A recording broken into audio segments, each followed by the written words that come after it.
بار یہودیوں نے سوچا کہ حضرت علی رضی اللہ تعالیٰ عنہ سے سوال کیا جائے کہ حضرت علی رضی اللہ تعالیٰ عنہ سوچ میں پڑ جائیں۔ یہودی سوچنے لگے کہ ایسا بندہ کہاں سے ملے گا جو حضرت علی سے ایسا سوال کرے۔ یہودیوں نے ایسا بندہ ڈھونڈنا شروع کر دیا۔ ڈھونڈتے ڈھونڈتے کافی عرصے کے بعد ایک ایسے یہودی عالم کے پاس گئے جو 70 سال سے گال میں رہ رہا تھا۔ وہ یہودی بے انتہا بوڑھا اور کمزور تھا۔ اس کی اتنی ریاضت تھی کہ وہ غیب کی چیزوں کو بھی دیکھ سکتا تھا۔ وہ یہودی اس عالم کو لے کر کوفہ آ گئے۔ حضرت علی رضی اللہ عنہ مسجد میں تشریف فرما تھے۔ یہودی عالم کو مسجد کے باہر تیار کر کے مسجد اندر بھیجا گیا۔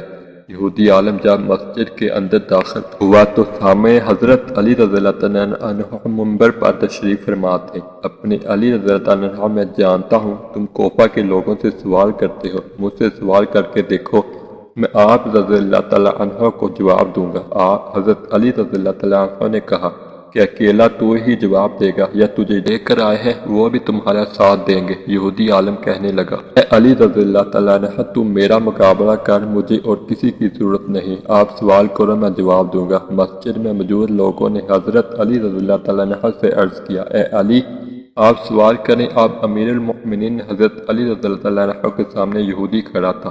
ایک جاہل یہودی اچانک رضی اللہ تعالیٰ عنہ نے اپنے ہاتھ کو پیچھے کر کے اپنی مٹھی یہودی کے آگے کر دی۔ کہا بتاؤ میری مٹھی میں کیا ہے؟ یہودی عالم نے آنکھیں بند کر لی، آسمانی کتابوں میں غیب کے علم کی مدد سے آسمان جھانکا، آنکھیں کھولیں اور کہنے لگا کو ابو کے 20 میں ایک فاختہ نے انڈے دیے ہیں، ان میں سے ایک انڈا آپ نے اٹھایا ہے۔ صحابہ کرام اور مسجد میں تمام لوگوں کی نظریں حضرت علی رضی اللہ تعالیٰ عنہ ہاتھ پر تھی کہ دیکھیں کیا نکلتا ہے۔ حضرت علی رضی اللہ تعالیٰ عنہ نے ہاتھ کھولا تو اس میں فاختہ کا انڈا تھا۔ تو یہودی اس یہودی عالم سے کہنے لگے بہت اچھا، اور کہنے لگے اب کریں۔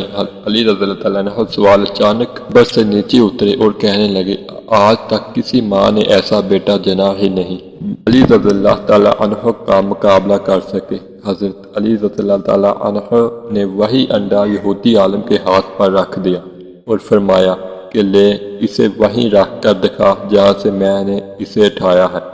حضرت علی رضی اللہ تعالیٰ عنہ کا اتنا کہنا تھا کہ یہودی عالم آپ رضی اللہ تعالیٰ عنہ کے قدموں میں گر پڑا اور کہنے لگا یا علی جو میں نے کیا وہ عالم کرتے ہیں اور جو آپ نے کیا وہ کسی عالم کے بس کی بات نہیں ہے۔ جب یہودی عالم نے یہ دیکھا تو شرمندہ ہو کر جانے لگا۔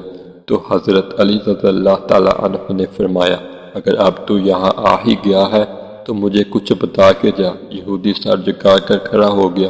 پوچھئے یا علی؟ آپ رضی اللہ تعالیٰ عنہ نے پوچھا یہ جو غیب کے جواب بتا دیتا ہے یہ تو نے کہاں سے سیکھا؟ یہودی کہنے لگا یہ میں نے ریاضت کی ہے، عبادت نہیں ریاضت کی ہے۔ علی رضی اللہ تعالیٰ عنہ نے کہا اپنا نفس مارا؟ یہودی کہنے لگا جی مارا۔ حضرت علی رضی اللہ تعالیٰ عنہ نے کہا کیا کرتا ہے تو نفس مارنے کے لیے؟ یہودی کہنے لگا میرا نفس جس کام کے لیے مجھے کہتا ہے میں وہ کام نہیں کرتا، جس کے لیے روکتا ہے وہ میں کرتا ہوں۔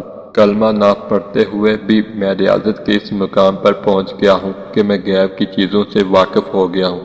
حضرت علی رضی اللہ تعالیٰ عنہ نے فرمایا اچھا تیرا نفس جو تجھے کہے وہ تو نہیں کرے گا؟ یہودی کہنے لگا بالکل نہیں کروں گا۔ علی رضی اللہ تعالیٰ عنہ نے کہا تیرا نفس کیا کہتا ہے تیرے مسلمان ہونے کے لیے؟ یہودی کہنے لگا میرا نفس کہتا ہے مسلمان نہ ہو۔ حضرت علی رضی اللہ تعالیٰ عنہ نے فرمایا اگر تیرا نفس کہتا ہے تو مسلمان نہ ہو تو پھر تم مسلمان ہو، کیونکہ تو کہتا ہے کہ تیرا نفس جس کام کے لیے تجھے روکتا ہے تو وہ کرتا ہے۔ یہودی حضرت علی رضی اللہ تعالیٰ عنہ کے قدموں میں گرا اور کہنے لگا تو نفس سے کیسے واقف ہے؟ حضرت علی رضی اللہ تعالیٰ عنہ نے فرمایا کہ اللہ نے مجھے اتنا علم دیا ہے کہ میں نفس سے بھی واقف ہوں۔